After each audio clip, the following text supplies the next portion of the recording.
បាននេះជាសកម្មភាពខ្លះៗមុននឹងចេញដំណើរទៅសាលាបឋមសិក្សាកងោកដែលមានទីតាំងនៅភូមិកាំងកងោកឃុំកាំងចាមស្រុកថ្លាបរវត្តខេត្តស្ទឹងត្រែងបាទខ្ញុំក៏បានរៀបចំឡើងម៉ូតូបាទចេញដំណើរទៅ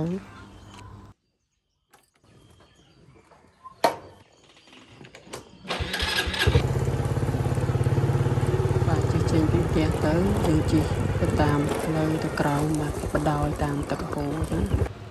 ធ្វើដំណើរបាទទៅមុខខាងមុខហ្នឹងបាទនេះដល់សាលាបឋមសិក្សាមុំបាទយើងឆ្លងកាត់មកសាលាហ្នឹងហើយជា 3-4 គីឡូអីទៀតដល់សាលាបឋមសិក្សាកំពង់ប៉ាងសាលាកំពង់ប៉ាងប្រហែលជា5 ទៅ 6 គីឡូអីទៀតគឺទៅដល់បាទផ្លូវចូលសាលាកងោកហើយបាទផ្លូវចូលសាលាកងោកបាទផ្លូវចូលសាលាកងោកនេះជាប្រភេទបេតុងដែលធ្វើដោយរដ្ឋបាលឃុំកាំងចាមផ្ទាល់ផងដែរបាទអញ្ចឹងយើងខិតជិតមកដល់សាលាកងោកហើយបាទសាលាបឋមសិក្សាកងោកអញ្ចឹងយើងក៏បត់ចូលតែម្ដងបាទបត់ចូលហើយបងប្អូនបាទនេះគឺសាលាស្ថិតនៅរាងដាច់ស្រយាលដែរបាទមិនទាន់មានប្រជាជនរស់នៅទេព្រោះសាលានេះសាលាថ្មីបាទឥឡូវនេះខ្ញុំបានមកដល់សាលាបឋមសិក្សា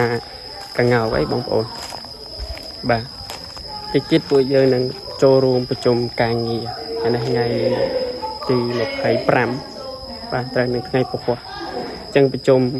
បច្ចេកទេសថ្ងៃពហុថ្នាក់កម្រងបាទអញ្ចឹងគ្រប់សាលាទាំងអស់នឹងមកប្រជុំនៅសាលាកងោកនេះបាទ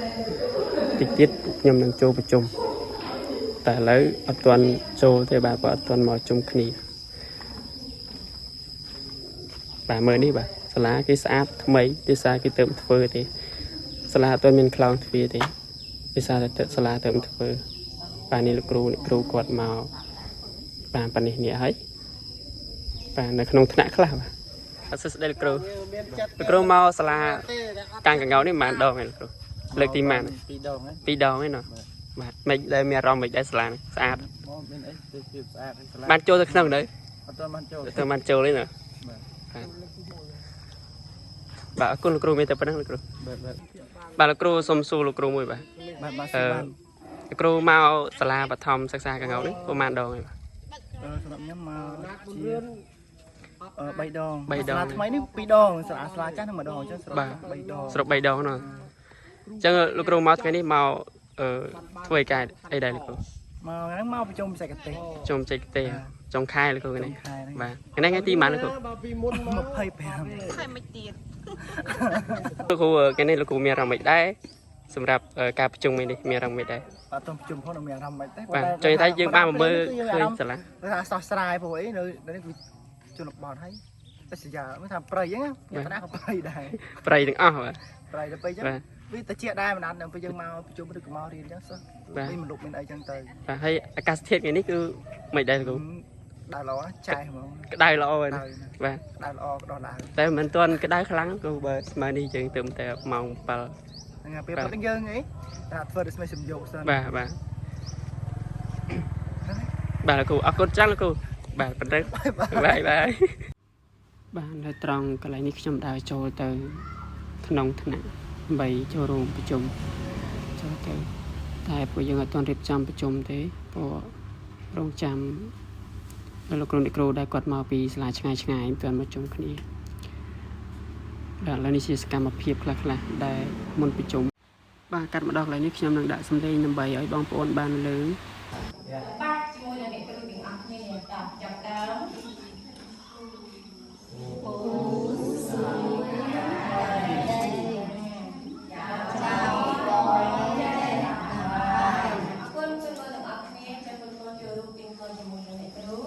ឃើញថាការបង្រៀនរបស់គាត់មានសម្ភារៈឧបទេស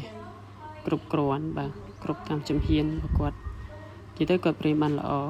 បាទកាត់មកដល់ត្រឹមនេះក៏មានក្រុមហ៊ុន Samsung Form បាទក្រុមហ៊ុនរបស់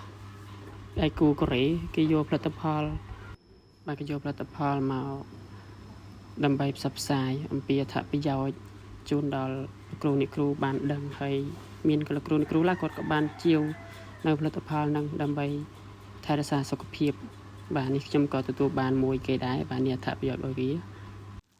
បាទទោះជាមានការរវល់យ៉ាងណាក៏ដោយក៏ខ្ញុំមិនភ្លេចដែរសម្រាប់អាហារសម្រន់បាទមិនភ្លេចទេបាទញ៉ាំគ្មានសល់សំបីតែម្ដុំបាទមើលតែមាត់ក៏ដឹងដែរថាក៏ក្រិចចុយមកហើយក្រិចសាហាវហ្មងបា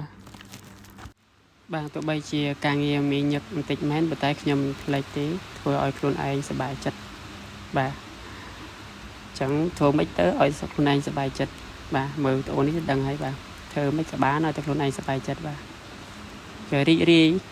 បាទរីករាយនៅបរិយាកាសជុំវិញវាមានអារម្មណ៍ថាស្រស់ស្អាតបាទស្រស់ស្អាតខ្លាំងមែនតើបាទផ្លូវបេតុងហើយមានស្រូវជុំវិញ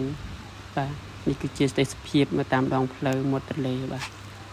បងប្អូនកុំភ្លេចជួយ follow ខ្ញុំម្នាក់មួយផងបាទដើម្បីឲ្យខ្ញុំបានផលិតវីដេអូជាបន្តទៀតបាទសូមអរគុណ